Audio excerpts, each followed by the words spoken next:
भारत भूमि रत्न प्रसूता है और प्रत्येक युग में इस धरती पर युग की धारा को आंदोलित और आलोकित करने के लिए महामानवों का आविर्भाव होता रहता है।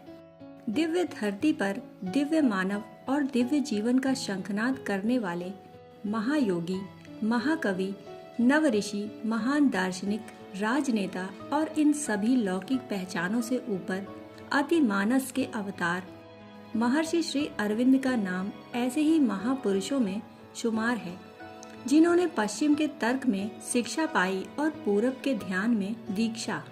बंगाल के महान क्रांतिकारियों में से एक महर्षि अरविंद देश की आध्यात्मिक क्रांति की पहली चिंगारी थे। उनका जन्म 15 अगस्त 1872 को कोलकाता में हुआ था और 5 दिसंबर 1950 को उनका पांडिचेरी में निधन हो गया। जिनका जीवन और संदेश पूरब और पश्चिम की पूरी मानव जाति के लिए बहुत ही प्रासंगिक है। श्री अरविंद के प्रारंभिक वर्ष अपने भाई के संग इंग्लैंड में बीते। अपने अंग्रेज समर्थ पिता की इच्छा का पालन करने के लिए उन्होंने कैम्ब्रिज में रहते हुए ICS के लिए आवेदन भी किया। उन्होंने 1890 में भारतीय सिविल सेवा परीक्षा उत्तीर्ण की। हालांकि वह घुड़सवारी की एक आवश्यक इम्तिहान में विफल हुए और इसलिए उन्हें भारत सरकार की सिविल सेवा में प्रवेश की अनुमति नहीं मिली। ICS अधिकारी बनने के लिए उन्होंने भरपूर कोशिश की पर वे अनुत्तीर्ण हो गए। स्वदेश लौटने पर उनके ज्ञान तथा विचारों से प्रभावित होकर गायकवाड़ नरेश ने उन्हें बड़ौदा में अपने निजी सचिव के पद पर नियुक्त कर दिया। बाद में बड़ौदा से कोलकाता आने के बाद महर्षि अरविंद आजादी के आंदोलन में उतरे। 1906 में उन्होंने नौकरी से त्यागपत्र देकर वंदे मातरम साप्ताहिक के सह संपादन के रूप में कार्य प्रारंभ किया और सरकार के अन्याय के खिलाफ जोरदार आलोचना की। वंदे मातरम में ब्रिटिश के खिलाफ लिखने की वजह से उनके ऊपर मामला दर्ज किया गया, लेकिन वे छूट गए। बंगाल के बाहर क्रांतिकारी गतिविधियों को बढ़ाने के लिए वंदे मातरम में विदेशी सामानों का बहिष्कार और आक्रामक कार्यवाही सहित स्वतंत्रता पाने के लिए उनके कुछ प्रभावकारी तरीके उल्लिखित हैं। जनता को जागृत करने के लिए अरविंद ने उत्तेजक भाषण दिए। अल्पकाल में ही भारतीय राजनीतिक क्षितिज पर जाज्वल्यमान नक्षत्र की भांति प्रकट हुए। अरविंद का नाम 1905 के बंगाल विभाजन के बाद हुए क्रांतिकारी आंदोलन से जुड़ा। उन पर अलीपुर बम कांड मामले में और 1908-9 में राजद्रोह का मुकदमा चला, जिसके फलस्वरूप अंग्रेज सरकार ने उन्हें जेल की सजा सुना दी। जब सजा के लिए उन्हें अलीपुर जेल में रखा गया तो जेल में अरविंद का जीवन ही बदल गया।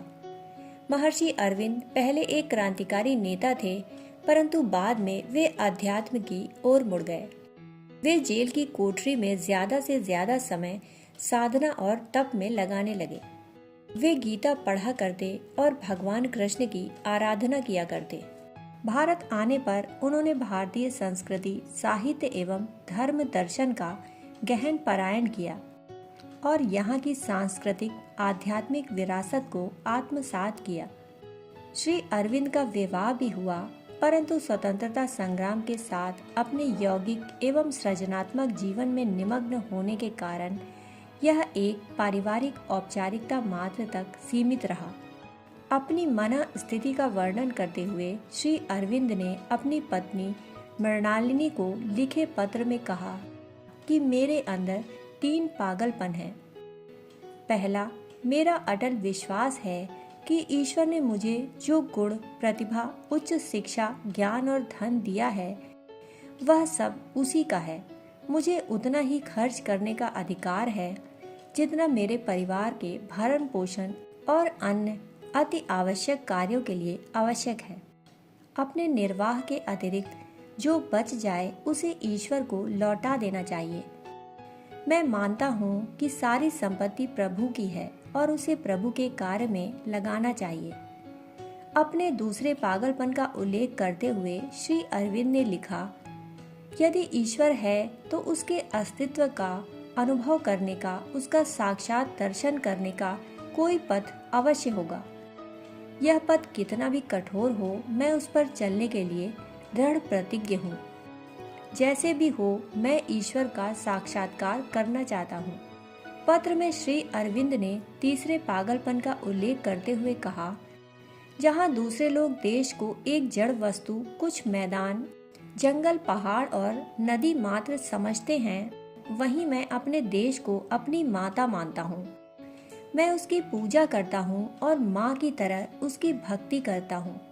मेरे पास जो कुछ भी है वह भारत माता का ही है। अपने प्रबल देश प्रेम को उजागर करते हुए श्री अरविंद ने लिखा, जब कोई राक्षस माँ की छाती पर बैठकर उसका खून चूस रहा हो तो उसका पुत्र उस समय क्या करेगा? क्या वह चुपचाप अपने खान पान में लगा रहेगा तथा पत्नी बच्चों के साथ मौज मनाता रहेगा, या इसके बदले में माँ को बचाने के लिए दौड़ पड़ेगा? इसी पृष्ठभूमि में श्री अरविंद राजनीति से लेकर आध्यात्मिक क्षेत्र में अपनी क्रांतिकारी भूमिका में सक्रिय रहे और सन 1947 में उनके जन्मदिन 15 अगस्त को देश स्वतंत्र हुआ, जिसे उन्होंने अपनी नियति से जुड़े ईश्वरीय विधान के रूप में देखा। ऐसा कहा जाता है कि अरविंद जब अलीपुर जेल में थे तब उन्हें साधना के दौरान भगवान कृष्ण के दर्शन हुए।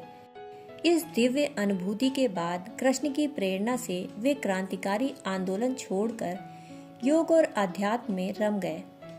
कृष्णानुभूति के बाद वे अतिमान होने की बात करने लगे। जेल से बाहर आकर वे किसी भी आंदोलन में भाग लेने के इच्छुक नहीं थे। अरविंद गुप्त रूप से 1910 में पांडिचेरी चले गए। वहीं पर रहते हुए अरविंद ने योग द्वारा सिद्धि प्राप्त की और आज के वैज्ञानिकों को बता दिया कि इस जगत को चलाने के लिए एक अन्य जगत और भी है। वहीं पर उन्होंने श्री अरविंद आश्रम आरोविले की स्थापना की। उन्होंने काशवाहिनी नामक रचना की। जेल से छूटकर अंग्रेजी में कर्मयोगी और बंगला भाषा में धर्म नामक पत्रिकाओं का संपादन किया। श्री अरविंद एक महान योगी और दार्शनिक थे। उनका पूरे विश्व में दर्शन शास्त्र पर बहुत प्रभाव रहा। उन्होंने जहाँ वेद, उपनिषद आदि ग्रंथों पर टीका लिखी, वहीं योग साधना पर मौलिक ग्रंथ भी लिखे। खासकर उन्होंने डार्विन जैसे जीव वैज्ञानिकों के सिद्धांत से आगे चेतना के विकास की एक कहानी लिखी और समझाया कि किस तरह धरती पर जीवन का विकास हुआ। द आइडियल ऑफ कर्म योगिनी नामक लेख में महायोगी ने लिखा, एकमात्र भारतीय ही प्रत्येक चीज पर विश्वास कर सकता है, प्रत्येक कार्य को करने का साहस कर सकता है, प्रत्येक वस्तु का बलिदान कर सकता है। इसलिए सबसे पहले भारतीय बन जाओ, अपने पुरखों की पैतृक संपत्ति को फिर से प्राप्त करो। आर्य विचार, आर्य अनुशासन, आर्य चरित्र और आर्य जीवन को पुनः प्राप्त करो।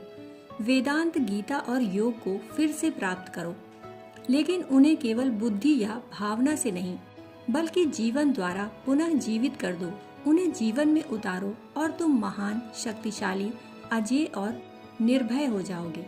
तब तुम्हें ना तो जीवन भयभीत कर सकेगा और न मृत्यु। कठिन और असंभव शब्द तब तुम्हारे शब्द कोशों से विलुप्त हो जाएंगे। 1905 में लिखे अपने क्रांतिकारी दस्तावेज भवानी मंदिर में श्री अरविंद ने कहा, कोई व्यक्ति या राष्ट्र तब तक कमजोर नहीं हो सकता जब तक वह कमजोर होना स्वीकार न करे। कोई व्यक्ति या राष्ट्र तब तक मिट नहीं सकता जब तक वह अपनी इच्छा से मृत्यु का वरण न कर ले। सन 1914 में मीरा नामक फ्रांसीसी महिला की पांडिचेरी में अरविंद से पहली बार मुलाकात हुई। सन 1926 से 1950 तक वे अरविंद आश्रम में तपस्या और साधना में लीन रहीं। यहाँ उन्होंने सभाओं और भाषणों से दूर रहकर मानव कल्याण के लिए चिंतन किया। अरविंद और उनके सभी अनुयायी उन्हें आदर के साथ मदर कहकर पुकारने लगे, जिन्हें बाद में अरविंद ने अपने आश्रम के संचालन का पूरा भार सौंप दिया। बताया जाता है कि महर्षि अरविंद के निधन के बाद उनके पार्थिव शरीर में दिव्य आभा बने रहने के कारण उनका अंतिम संस्कार नहीं किया गया और अंततः 9 दिसंबर को उन्हें आश्रम में समाधि दी गई। इस प्रकार भारत के स्वाधीनता संग्राम के इतिहास में पूर्ण स्वराज की मांग करने वाले वे पहले भारतीय थे। परंतु त्रासदी यह है कि अधिकांश भारतीय इस सत्य से अनजान हैं श्री अरविंद एक व्यक्ति न होकर एक फोर्स यानी प्रचंड आध्यात्मिक शक्ति थे। नोबेल पुरस्कार विजेता साहित्यकार रोमा रोला ने उन्हें पूरब और पश्चिम का सबसे बेहतरीन समन्वय कहा है। स्वाधीनता के इस ब्रह्म मुहूर्त में बहुत सार रूप में समकालीन भारत को श्री अरविंद के दिए इन संदेशों को समझना चाहिए और उन पर मंथन करना चाहिए।